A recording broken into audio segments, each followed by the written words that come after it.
इस कहानी को अपनी आंखों से देखने से पहले हमारे देश के लोग यही मानते थे कि एक हाथी की और एक कुत्ते की दोस्ती कभी नहीं हो सकती, क्योंकि हाथी कुत्तों को बिल्कुल पसंद नहीं करते हैं और कुत्ते हाथियों को देखकर डरते हैं। कुत्तों की आदत होती है कि जब भी वो अपने से बड़ी किसी चीज को देखकर डरते हैं तो जोर जोर से भौंकना शुरू कर देते हैं। कुत्ते ऐसा अपने डर को छुपाने के लिए करते हैं, और जब कुत्ते किसी हाथी को देखकर भी ऐसे ही जोर जोर से भौंकना शुरू करते हैं तो इससे हाथियों को गुस्सा आ जाता है और वो कुत्तों के पीछे दौड़ लगाना शुरू कर देते हैं।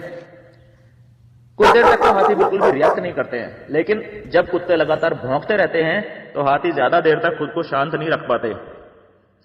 और बचपन से कुत्तों को इसी तरह भौंकते हुए देखते देखते हाथियों की आदत ही ऐसी बन जाती है कि अगर उनके आसपास कोई कुत्ता बिना भौंके भी खड़ा हो तो भी वो उसे बर्दाश्त नहीं कर पाते, उसे कैसे भी करके वहां से भगा देना चाहते हैं। और यही कारण है कि इस घटना को देखने से पहले सभी लोग यही मानते थे कि एक कुत्ता और एक हाथी कभी दोस्त नहीं हो सकते, कभी साथ नहीं रह सकते, क्योंकि वो एक दूसरे के स्वाभाविक दुश्मन है। ठीक वैसे ही जैसे सांप और नेवला होते हैं, जैसे बिल्ली और चूहा होते हैं। तो बहुत सालों पहले की बात है, एक राज्य में वहां के राजा के पास एक रॉयल एलिफेंट था, जिसकी देखरेख करने के लिए राजा ने उस हाथी को एक महावत के पास सौंप रखा था। महावत की झोपड़ी जंगल में एक नदी के किनारे बनी हुई थी और महावत उस हाथी को भी अपने साथ वहीं पर रखता था। हाथी को भी वहां का माहौल बहुत पसंद आता था। एक दिन एक छोटा सा कुत्ते का बच्चा ना जाने कैसे भटकते भटकते वहां पहुंच जाता है। हाथी की नजर तो उस कुत्ते पर नहीं पड़ती, लेकिन उस कुत्ते के बच्चे की नजर उस हाथी पर पड़ जाती है। कुत्ते का बच्चा डर के मारे झाड़ियों में छिपकर पूरी तरह से चौकन्ना होकर उस हाथी को देखने लग जाता है। थोड़ी देर में वहां पर महावत हाथी के लिए बहुत सारा खाना लेकर आता है और हाथी आराम से वहां पर बैठकर खाना खाने लग जाता है। कुत्ते का बच्चा चुपचाप दूर झाड़ियों में बैठकर उसे देखता रहता है। थोड़ी देर में हाथी का पेट भर जाता है। जितना खाना बच गया होता है उसे वहीं पर छोड़कर हाथी नदी में नहाने चला जाता है। हाथी के वहां से जाने के बाद कुत्ते का बच्चा डरते डरते झाड़ी में से बाहर निकलता है। भूख तो इसे भी लगी होती है। कुत्ते का बच्चा डरते डरते उस बचे हुए खाने के पास जाता है और उसे खाकर अपना पेट भर लेता है और वापस फिर से जाकर वहीं झाड़ियों में छिप जाता है। कुत्ते के बच्चे ने पहली बार इतना अच्छा खाना खाया था और वो भी पेट भर के, तो अब वो थोड़ी थोड़ी हिम्मत करके हर रोज इसी तरह से हाथी के द्वारा छोड़ दिया गया खाना खाकर दिन बिताना शुरू कर देता है। रोज रोज ऐसा करने से उसे हाथी के आसपास रहने की आदत पड़ जाती है और उसके अंदर का डर पूरी तरह से खत्म हो जाता है। कुछ दिन तक तो उस हाथी की नजर उस कुत्ते के बच्चे पर नहीं पड़ती, लेकिन एक दिन हाथी की नजर उस कुत्ते के बच्चे पर पड़ जाती है। हाथी को उस पर गुस्सा नहीं आता। क्यों? क्योंकि एक तो वो कुत्ते का बच्चा बहुत छोटा सा था और दूसरा उस हाथी को परेशान भी नहीं कर रहा था, यानी उस पर भौंक भी नहीं रहा था। देखते ही देखते दोनों में दोस्ती हो जाती है और अब वो हाथी और कुत्ते का बच्चा दिन भर साथ रहने लग जाते हैं। साथ में खाते हैं, साथ में खेलते हैं और साथ में ही सो जाते हैं। उनकी दोस्ती दिन प्रतिदिन और अधिक गहरी होती चली गई। स्वादिष्ट, पौष्टिक और भरपेट खाना खा खाकर वो कुत्ता जैसे जैसे बड़ा होता गया और अधिक सुंदर और आकर्षक होता गया। फिर एक दिन एक राहगीर उस जंगल में से होता हुआ कहीं जा रहा था, तो उस राहगीर की नजर उस कुत्ते पर पड़ी। उसे वो कुत्ता बहुत पसंद आ गया। उसके मन में इच्छा पैदा हो गई उस कुत्ते को अपने साथ अपने घर ले जाने की। उसे लगा कि ये कुत्ता भी इस महावत में ही पाला हुआ है। वो महावत के पास जाता है और उसे अपने मन की इच्छा बताता है और पूछता है कि कितने रुपए में तुम मुझे ये कुत्ता दे दोगे। महावत ने सोचा कि अरे वाह, ये तो घर बैठे बैठे पैसा कमाने का मौका मिल गया। महावत बोलता है 10 सोने के सिक्के लूंगा। उस राहगीर को वो कुत्ता इतना पसंद आ गया था कि वो 10 सोने के सिक्के देने के लिए भी राजी हो जाता है। वो महावत को 10 सोने के सिक्के देता है और उस कुत्ते को अपने साथ अपने गांव ले जाता है। कुत्ता तो वहां से चला जाता है, लेकिन दोस्तों, उसके जाने के बाद उस हाथी का दिल टूट जाता है, क्योंकि उसका बेस्ट फ्रेंड उससे दूर हो गया था।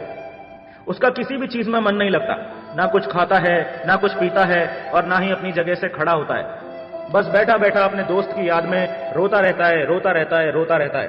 और ऐसा करने की वजह से दिन प्रतिदिन उसकी तबीयत खराब होती चली जाती है। वो बीमार रहने लगता है और उसकी हालत बद से भी बदतर होती चली जाती है। और ये सब देखकर महावत को हाथी की बहुत ज्यादा चिंता होने लग जाती है। वो हाथी की इस हालत के बारे में राजा को बताने के लिए जाता है और जब राजा को हाथी की हालत के बारे में वो बताता है तो राजा को भी बहुत दुख होता है और राजा को भी चिंता होने लग जाती है। लेकिन वहां पर राजा का एक मंत्री भी होता है जो बहुत ही समझदार भी होता है और उसे जानवरों की अच्छी खासी समझ भी होती है। राजा उस मंत्री से बोलता है कि वो उस हाथी के पास जाए और उसकी इस खराब हालत का कारण पता लगा कर आए। जब मंत्री उस हाथी के पास जाता है और उस हाथी का बारीकी से निरीक्षण करता है तो उसे यह समझते हुए देर नहीं लगती कि इस हाथी को कोई भी बीमारी नहीं है। बस ये बहुत ज्यादा दुखी है, इसी वजह से लगातार रोए जा रहा है और लगातार रोते रहने की वजह से इसकी तबीयत बिगड़ती जा रही है। मंत्री जानता था कि मनुष्य और जानवर दोनों ही जब दुखी होते हैं तो इसी तरह से व्यवहार करते हैं। मंत्री अंदाजा लगाता है कि जरूर इस हाथी का कोई दोस्त इससे दूर हो गया है, इसी वजह से यह हाथी दुखी है। इस बात की पुष्टि के लिए वो मंत्री महावत के पास जाता है और उससे पूछता है कि क्या पिछले कुछ दिनों में इस हाथी का कोई दोस्त इससे दूर हो गया है। महावत सारी बात उस मंत्री को बता देता है उस कुत्ते और हाथी की दोस्ती के बारे में, और यह भी बता देता है कि उस कुत्ते को एक अमीर राहगीर यहां से ले गया है। मंत्री समझ जाता है कि उस कुत्ते को वापस ले आने पर हाथी फिर से ठीक हो जाएगा, पर समस्या यह है कि उस राहगीर का घर कहां है यह किसी को भी नहीं पता।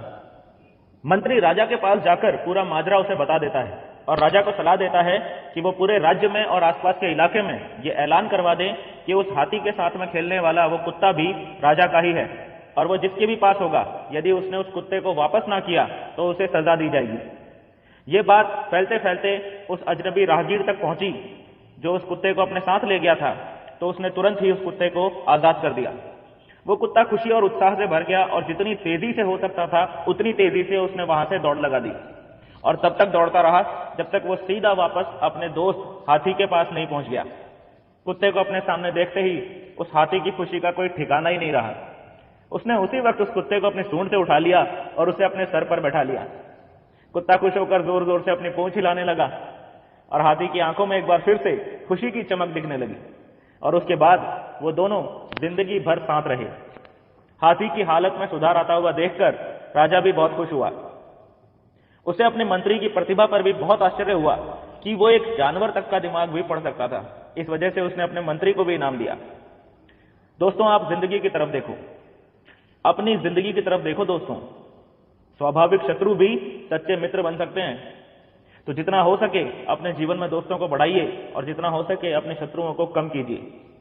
फिर अगर किसी व्यक्ति को देखकर आपको ऐसा लगे कि उसकी और आपकी दोस्ती हो पाना मुश्किल है, तो इस बात की संभावना है कि यदि आप उसके साथ वक्त बिताएं तो आप एक दूसरे को बेहतर तरीके से समझ पाएंगे, और बुरी से बुरी कंडीशन में भी इस कहानी को याद रखें।